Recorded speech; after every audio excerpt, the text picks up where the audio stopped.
I'm here on 78th Street in 5th Avenue walking up to the James B. Duke House, a mansion that was modeled after a building in Bordeaux, France. But the architect for this was not French. He was American.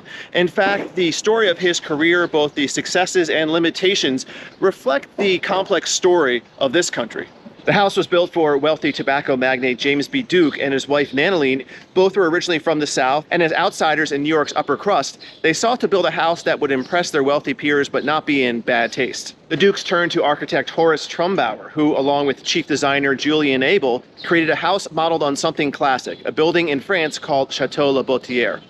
As it would turn out, this would be the beginning of a long relationship between the Dukes and the Trumbauer firm, and in particular with Julian Abel, who would go on to design much of the campus of Duke University for them starting in the 1920s.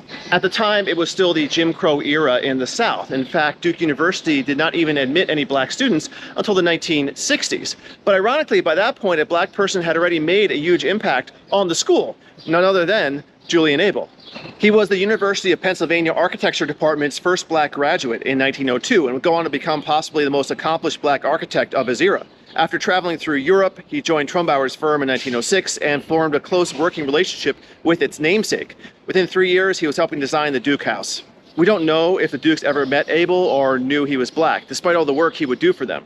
A man with a modest nature, Abel kept a low profile and didn't seek accolades. He also lived in a prejudiced and segregated society where black achievement was rarely heralded. And until 1938, most of the firm's designs were not signed under individual names. So for all these reasons, his accomplishments remain mostly unknown, except to those directly around him. Abel's full contributions would not become more clear until the 1980s, when his great-grandniece, Susan Cook, a student at Duke at the time, revealed his role as campus designer amid a debate about shantytowns set up on campus as a protest against apartheid in South Africa. Despite people's complaints that they were sullying the beauty of the campus, she believed he would have supported the effort. Subsequent research revealed just how much he had done and how influential he was in the firm. In 2016, Duke would name its main quad after him in recognition of his work there, and that, along with many of the buildings on campus he designed, remains the most prominent monument to his skill. But it's this house where things really got started for this trailblazing architect. A Francophile, he helped design a mansion that didn't shy away from showing its French inspiration. It remains one of the most dignified buildings on 5th Avenue to this day. Interested in learning more about New York's Gilded Age mansions? Come on a tour with me. Send me a DM or hit the link in the bio to set one up.